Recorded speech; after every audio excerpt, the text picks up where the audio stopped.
Halo teman-teman semuanya. Nah, kami dari kelompok 1 akan menjelaskan tentang intervensi dari job reattachment. Sebelum kita masuk ke konten materinya, saya akan memperkenalkan anggota kelompok saya terlebih dahulu. Ada saya sendiri, Syafina Denisa, dengan 3 NIM terakhir 050. Ada Devita Nur Aini dengan 3 NIM terakhir 100. Dan ada Herman Joseph Eka Putra dengan 3 NIM terakhir 149 dari kelas Casemancare A1. Nah, selanjutnya untuk materi dari intervensi job reattachment itu sendiri, ada 4 dari yang kami temukan. Yang pertama ada switchbot, yang kedua self-talk dan self-motivation, yang ketiga ada mindfulness therapy, dan yang keempat ada SMART goals. Untuk penjelasan tentang switchbot akan dijelaskan oleh rekan saya pada slide selanjutnya. Bentuk intervensi pertama yang dapat diberikan untuk meningkatkan reattachment yakni switchbot conversational intelligence yang dikembangkan oleh Williams dan kawan-kawannya pada tahun 2018.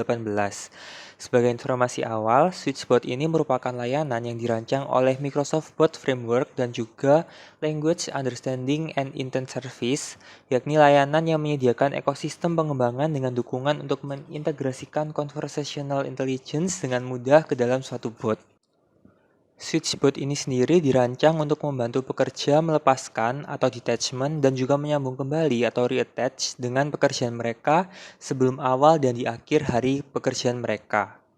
Setelah mendaftar, pengguna dapat menggunakan switchbot ini untuk melakukan detachment dan juga reattachment dengan pekerjaan mereka seperti yang dapat dilihat dalam gambar pada slide ini. Di awal hari kerja, pengguna dapat terlibat dalam subdialog reattachment, di mana pekerja bersiap untuk kembali bekerja dengan diberikan beberapa pertanyaan yang berhubungan dengan pekerjaan. Pertanyaan yang diajukan terbagi atas task-centric dialog dan juga emotion-centric dialog, di mana pertanyaan yang berkaitan dengan task-centric yakni apa yang ingin kamu kerjakan dan juga apa yang pertama kali dapat kamu lakukan untuk mengerjakan tugas ini.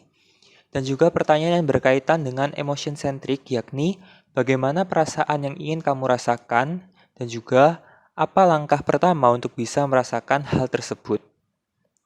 Kemudian di penghujung hari, pengguna dapat terlibat dalam subdialog detachment, di mana mereka melepaskan aktivitas pekerjaan mereka pada hari itu dan bersiap untuk meninggalkan pekerjaan.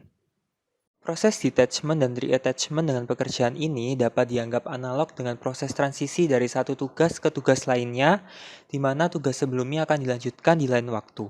Nah, switchbot ini menggunakan dua karakteristik utama dari reattachment, yakni interruption lag atau jeda interupsi, yakni waktu yang dialokasikan untuk bersiap beralih ke tugas yang berbeda, dan juga resumption lag atau jeda melanjutkan, yakni waktu yang dialokasikan untuk bersiap melanjutkan tugas yang terputus. Selain itu, switchbot ini juga didasari oleh teori dari The Goal Activation Model milik Altman dan Rafton pada tahun 2002 sebagai inspirasi desain struktural dialog, di mana teori ini berhipotesis bahwa orang menggunakan dua teknik kognitif utama selama jeda interupsi mereka untuk meminimalkan jeda kelanjutan berikutnya. Yang pertama ada prospective goal encoding yang merupakan tindakan melihat ke depan secara mental untuk menentukan bagaimana melanjutkan pekerjaan. Dan yang kedua yakni retrospective rehearsal yang merupakan tindakan melatih apa yang sedang dilakukan. Menurut Altman dan kawan-kawannya, kedua teknik kognitif ini masing-masing dapat dicirikan sebagai penetapan tujuan yang secara konseptual dapat diterjemahkan menjadi apa yang akan saya lakukan dan juga sekarang apa yang saya lakukan. Terakhir, switchbot ini juga menggunakan dua kerangka kerja yang berbeda mengenai bagaimana switchbot dapat mengarahkan subdialog detachment dan reattachment, yakni task-centric dialog dan juga emotion-centric dialog. Pada kerangka kerja task-centric, penekanan topik ada pada interupsi tugas. Dialog pada task-centric ini mencerminkan proses mempersiapkan tugas untuk interupsi dan melanjutkannya kembali. Reattachment ini difasilitasi dengan isyarat tujuan yang berfokus pada tugas. Jadi dalam subdialog reattachment ini, switchbot akan mengingatkan dan mengonfirmasi dengan pengguna mengenai apa yang ingin mereka kerjakan serta meminta mereka untuk menentukan langkah pertama yang dapat ditindaklanjuti untuk melakukan tugas tersebut. Kemudian pada emotion centric, penekanan topik berhubungan dengan emosi dan juga suasana hati. Emotion centric ini mencerminkan mindfulness, yakni menjadi sadar tanpa menghakimi keadaan emosi seseorang di masa sekarang. Retachment ini difasilitasi melalui dialog yang menarik perhatian individu pada keadaan emosional untuk meningkatkan kesadaran emosional dan juga tujuan emosional terkait dengan pekerjaan yang mereka lakukan. Jadi dalam subdialog retachment ini, switchbot akan mengingatkan dan mengonfirmasi dengan pengguna mengenai bagaimana perasaan mereka tentang pekerjaan dan juga meminta pengguna untuk menentukan langkah pertama yang dapat mereka lakukan atau tindak lanjuti untuk dapat merasakan apa yang ingin mereka rasakan. Nah, untuk intervensi job retachment yang kedua adalah self-talk dan self-motivation. Nah, walaupun keduanya ini kalau dilihat sekilas tuh terlihat mirip gitu ya, tapi ada perbedaannya juga, teman-teman. Dan setelah ini akan saya jelaskan di slide berikutnya. Selanjutnya di sini akan saya uraikan satu persatu ya, dari self-talk terlebih dahulu. Nah, jika teman-teman memikirkan tentang self-talk, pasti istilah yang kalian pikirkan mungkin berkaitan dengan self-talk itu berkaitan dengan berbicara dengan diri sendiri.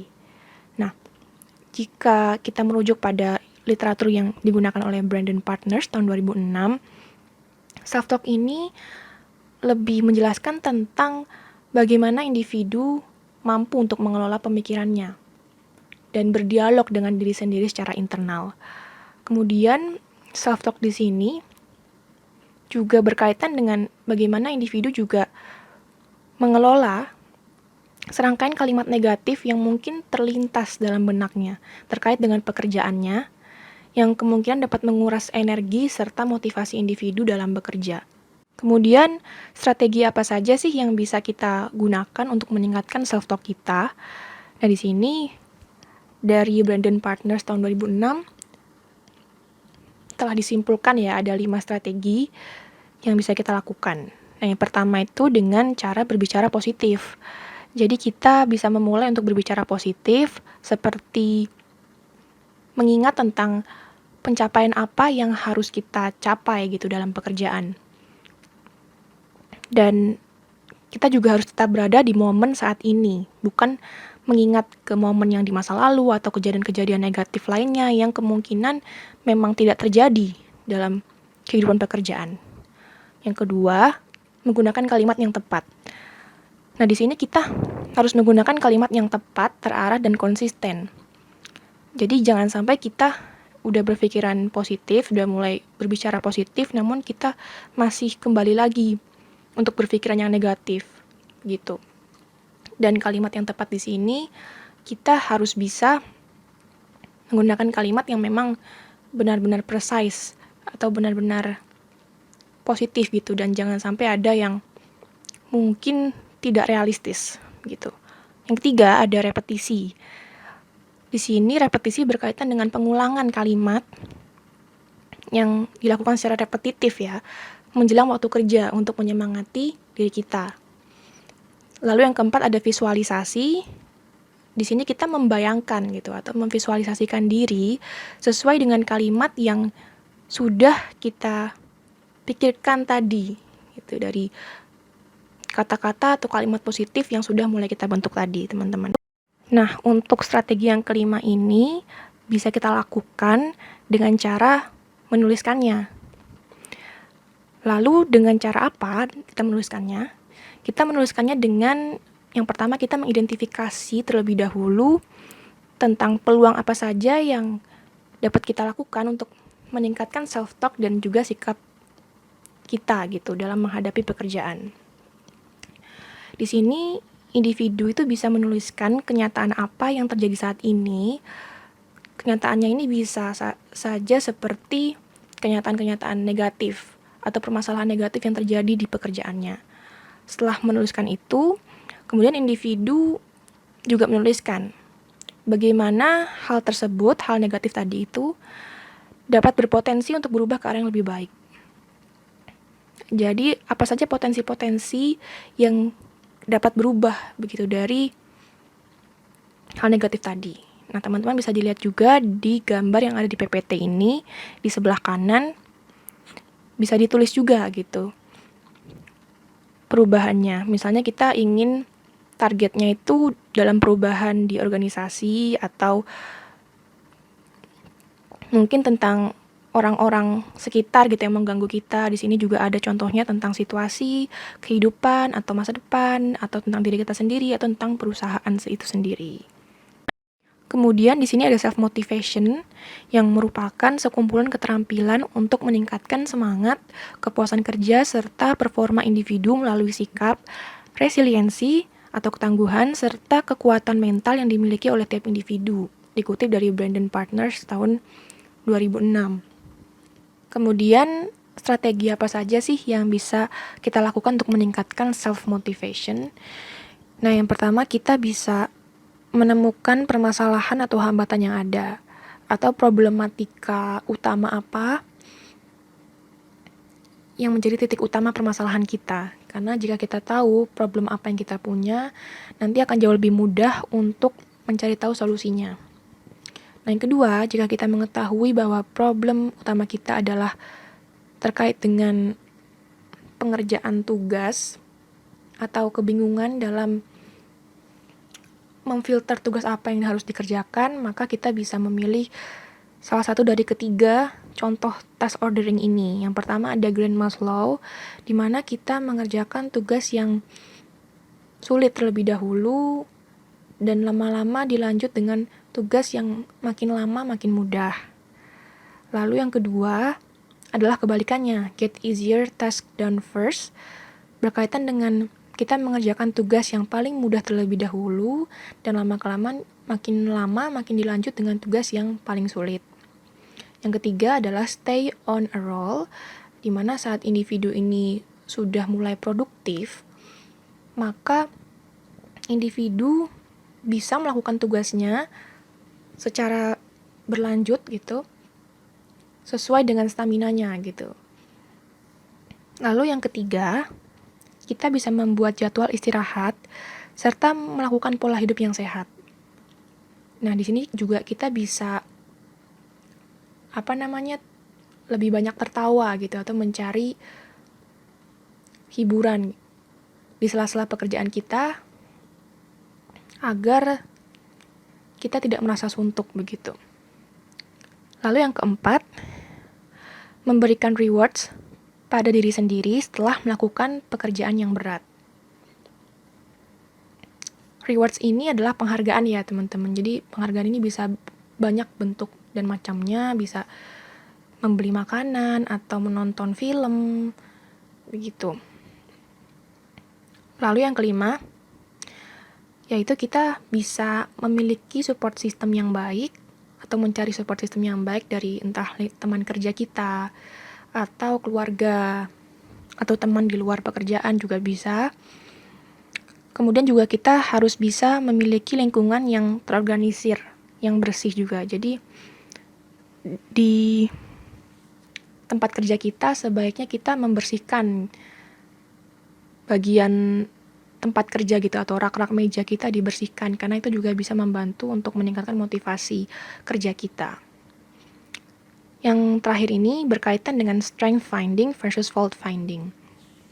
Nah, dan di sini tuh kita seharusnya lebih menekankan pada strength finding. Jadi jangan sampai kita terlalu sering untuk mencari kesalahan-kesalahan yang kita miliki, tapi lebih baik kita menemukan kekuatan-kekuatan yang kita miliki.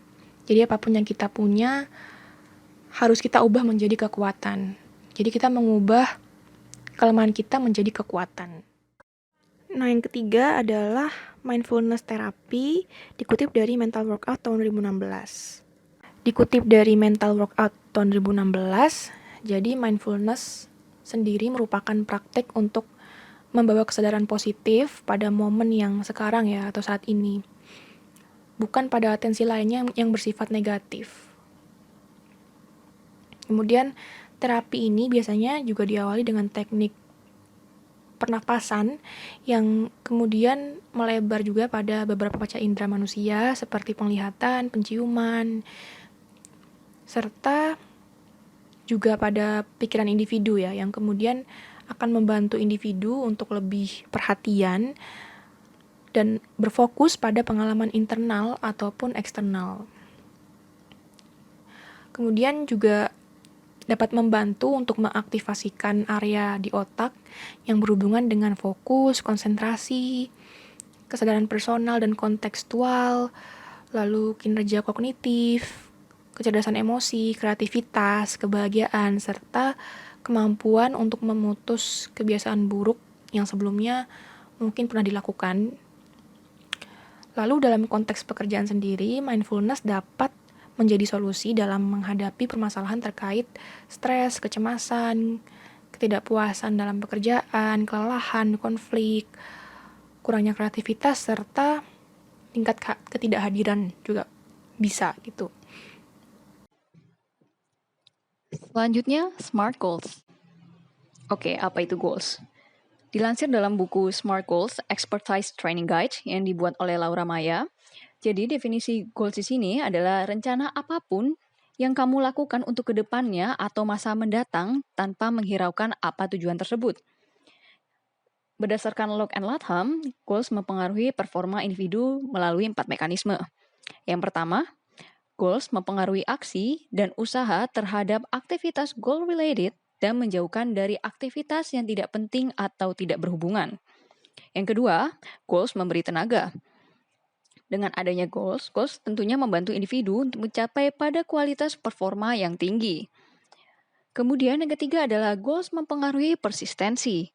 Individu cenderung mengeluarkan efforts atau usaha lebih untuk mencapai tujuan yang tinggi pula. Kemudian yang terakhir adalah goals memotivasi orang untuk menggunakan pengetahuan mereka untuk mencapai tujuan atau malah mendapatkan ilmu yang dibutuhkan ketika berproses dalam mencapai tujuan tersebut. Setelah teman-teman mendengarkan definisi dari goals itu sendiri, tentunya untuk mempermudah teman-teman dalam mencapai goals tersebut pastinya diperlukan bantuan sebuah metode. Metode yang akan kita bahas kali ini adalah SMART Goals. Mungkin beberapa dari kalian nggak asing ya dengan metode ini. Berdasarkan Paul J. Meyer, beliau mendeskripsikan karakteristik pengukuran SMART, yaitu Specific, Measurable, Achievable, Relevant, and Time-Bound. Oke, aku akan jelasin apa itu spesifik. Di spesifik ini dijelasin bahwa tujuannya spesifik dan dinyatakan dengan jelas akan lebih mudah dicapai daripada tujuan umum. Beberapa atribusi yang digunakan dalam menentukan tujuan yang spesifik bisa dimulai dari pertanyaan, apa yang ingin dicapai?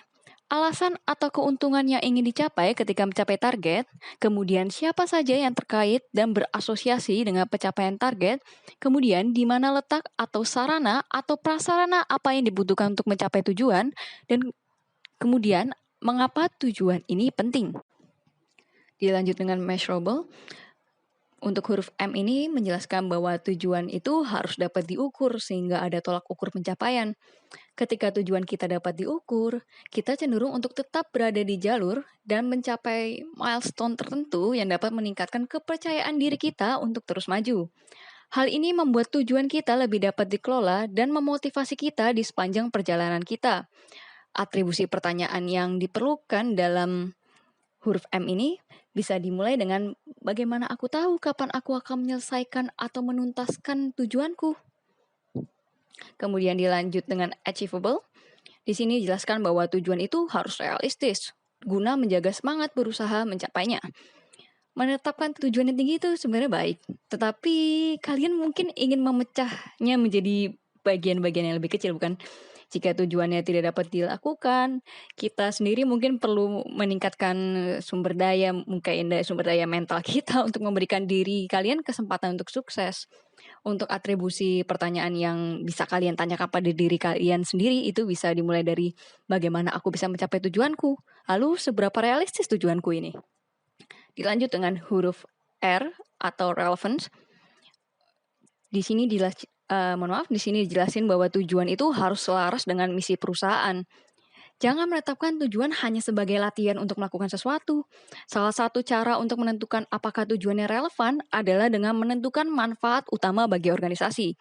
Akan tetapi jika tidak relevan dengan atasan, manajemen, dan perusahaan secara keseluruhan, maka tidak akan didukung sepenuhnya oleh tim kerja atau rekan kerja atau mitra kerja lainnya. Atribusi pertanyaan yang bisa kalian tanyakan di dalam komponen ini bisa dimulai dari apakah aku orang yang tepat untuk mencapai tujuan perusahaan ini? Apakah menyelesaikan tujuan ini sesuai dengan tujuan perusahaan? Apakah ini waktu yang tepat? Dan juga apakah ini worth it untuk dicoba? Kemudian time bound. Di sini jelasin bahwa tujuan harus memiliki tenggat waktu. Sebuah tujuan tanpa tenggat waktu tidak berbuat banyak, dan bagaimana kalian bisa mengidentifikasi keberhasilan atau kegagalan. Inilah sebabnya mengapa SMART bertujuan menetapkan deadline kalian. Yang kumaksud di sini adalah menetapkan perencanaan deadline kalian. Dengan begitu, kalian dapat mengevaluasi keberhasilan usaha dan menetapkan tujuan baru. Atribusi pertanyaannya cukup simpel. Bisa kalian mulai dengan kapan dan apa yang bisa kalian lakukan hari ini. Dengan kalian menentukan tujuan kalian secara spesifik, dengan metode ini tentunya akan memberi manfaat pada kalian, mulai dari memberi fokus dan arahan, mengatur waktu kalian, dan mengingatkan akan prioritas yang diharapkan dapat membantumu dalam melakukan reattachment dengan pekerjaan kalian. Berikut merupakan referensi yang kami gunakan dalam video ini. Sebelumnya kami mengucapkan terima kasih banyak bagi teman-teman yang sudah menyimak video ini. Dan sampai jumpa!